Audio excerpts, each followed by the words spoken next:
Hello everyone, good morning. Welcome to my channel lovely Rikta. আর আমি দেখতে চলেছি তোমাদের সামনে আমাদের একটি ব্লগ নিয়ে।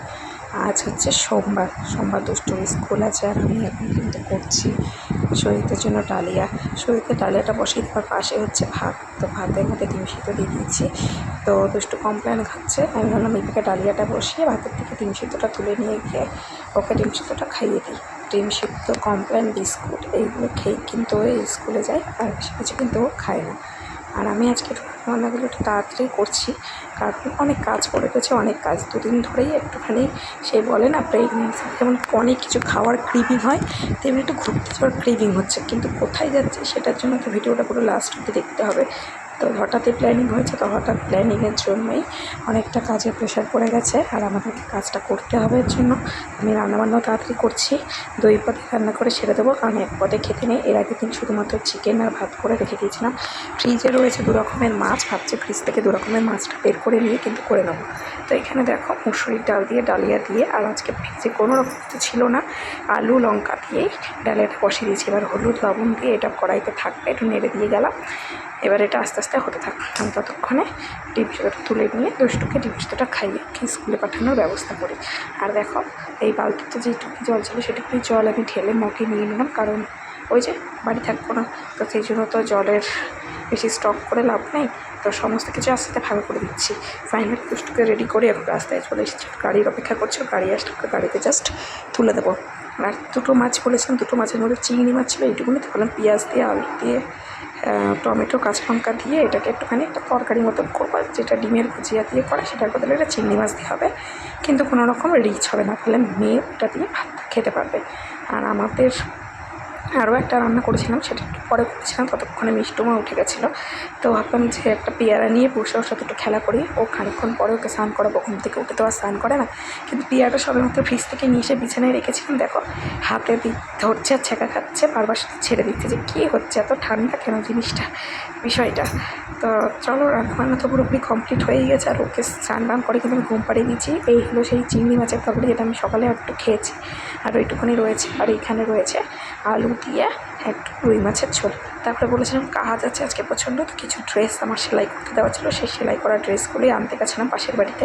তো সেইগুলো নিয়ে এখন সোজা চলে যাবো ঘরে। আর অনেক প্যাকিং আছে, 4 জনে প্রথমবার ঘুরতে যাবো ট্যুরে বলে কথা। আমার ছোটো মা তো প্রথম ট্যুরে যাবে। আর এখন দেখো সন্ধ্যা হয়ে গেছে, সবাই নিয়েছে গুড ইভিনিং। তো আমি চা করছি, দুধ চা। আর দুধ চার সাথে এই যে বিস্কুটটা নিয়েছি, এটা না মশলা বিস্কুট, হেভি লাগে এই মশলা টোস্টটা, লঙ্কার গুঁড়ো দিয়ে দারুণ দারুণ। আর দুষ্টু খাবে এই যে দুধ বিস্কুট। তো এইগুলো খাওয়াটা করে টুনে দুষ্টুকে বসিয়েছিলাম একটু হোমওয়ার্কে, যেহেতু কদিন বাড়িতে থাকবে না, পড়াশোনা তো হবেই না, তো একটু হোমওয়ার্ক করিয়ে নিই। আর সুরজিৎ দিয়ে গেলে একটু ঘুগনির কন্টেনারটা নিয়েই বেরিয়েছিল, যে ঘুগনিওয়ালা বসলে ঘুগনি নিয়ে আসবো তোমাদের জন্য সন্ধ্যাবেলায়। তো একটুখানি মিষ্টু খাচ্ছে, একটুখানি দুষ্টু খাচ্ছে, আর একটুখানি কিন্তু দুষ্টু মিষ্টুর মাও খাচ্ছে। আর সুরজিৎ ওখান থেকে অনস্পট খেয়ে এসেছে। বড় যার ঘরে হয়েছিল আজকে তালের বড়া। আজকে তো শেষ সোমবার শ্রাবণ মাসের। আমি তো খুব একটা সোমবার টোমবার ওই সমস্ত করি না, কারণ আমার ঘরে তো সিংহাসন নেই। তা ওদের ঘরে তালের বড়া হয়েছিলো, তালের বড়া খেলাম। ওখানে বছরের এবারকার সিজনের প্রথম তালের বড়া। তারপরে এখন বাজে ঘড়ি কাটায় 11:30। আর আমি কিন্তু তারপর রেডি হয়ে গেছি। এই কট সেটটা নতুন কিনেছি, এটাই খাপাতে দেওয়া ছিল। কেমন লাগছে আমাকে পরে, আমি সুরজিৎকে বারবার সাথে সেটাই জিজ্ঞেস করছি। আর আমার কোথায় যাচ্ছি তোমরা হয়তো সেটাই ভাবছো। টাইটেল থাম্বনেল থেকে কি কিছু কিস করতে পারলে, তাহলে কেস করতে পারলে কিন্তু কমেন্টে জেনে। আর আমরা কাদের সাথে যাচ্ছি তাহলে তোমাদের সাথে অ্যাকচুয়ালি দেখে দিই। আমরা একটা ট্যুরিস্ট বাসে আছি, আর ট্যুরিস্ট বাসের সাথে আমাদেরকে যোগ দিয়েছে আমার মেসো, মা, ভাই। আমরা তো 4 জন আছি। আর সুরজিতের বন্ধুর বউ আর তার ছেলে। এই যে আমাদের বাস দাঁড়িয়ে আছে, একে একে লোক আসছে, সবাই উঠতে শুরু করে দিয়েছে। আর আমিও কিন্তু ফাইনালি উঠে গেছি। আর ওঠার সাথে সাথে কিন্তু রীতিমতো দেখো বাস ছেড়ে দিয়েছে। আর আমি কিন্তু বাসের একদম গেট থেকে উঠেই ফ্রন্টের সিটটায় বসেছিলাম, যেহেতু বাচ্চা নিয়ে বসবো, যাতে কোনো রকম অসুবিধা না হয়। সেই জন্য যে বাসটা ছাড়ছে সেটাও তো সুরজিতের একটা বন্ধু, সে আমাকে বুঝে শুনেই বাসটা দিয়েছে। আর এখন কিন্তু আমাদের এলাকার থেকে বেরিয়ে এই যে দিগোপাড়া চার্চের সামনে দিয়ে হাই রোডের ওপরে বাসটা উঠলো। আর বাসটার মধ্যে দেখো সবাই এখানে গোল করে দাঁড়িয়ে আছে, একটু গল্প আড্ডা হচ্ছিলো। যে আমার দিন তো এইটুকুনি আড্ডায় আর কি হতেই হয়। আসার দিনকে তো সবাই নয় ঝিমিয়েই পড়ে আর মন খারাপ নিয়ে বাড়ি চলে আসে। তো এখন আমরা যেখানে রয়েছি সেটা কোনো দক্ষিণেশ্বর যেহেতু আমি একটা অফ সাইডে বসেছি, এর জন্য না আমি না দক্ষিণেশ্বরের মন্দিরটাকে আর ওপাশ থেকে দেখতে পারলাম না। হয়তো যদি ফেরার পথে চোখ খোলা থাকে, ঘুম না থাকে, তাহলে অবশ্যই দক্ষিণেশ্বরের মন্দিরটা দেখবো। এখন আমরা বালির ব্রিজের ওপর দিয়ে, গঙ্গার ওপর দিয়ে কিন্তু যাচ্ছি। আমরা বলতে বলতে কিন্তু কোলাঘাটে পৌঁছে গেছি। সুরজিৎ আমার আর ভাইয়ের এখানে চা রয়েছে।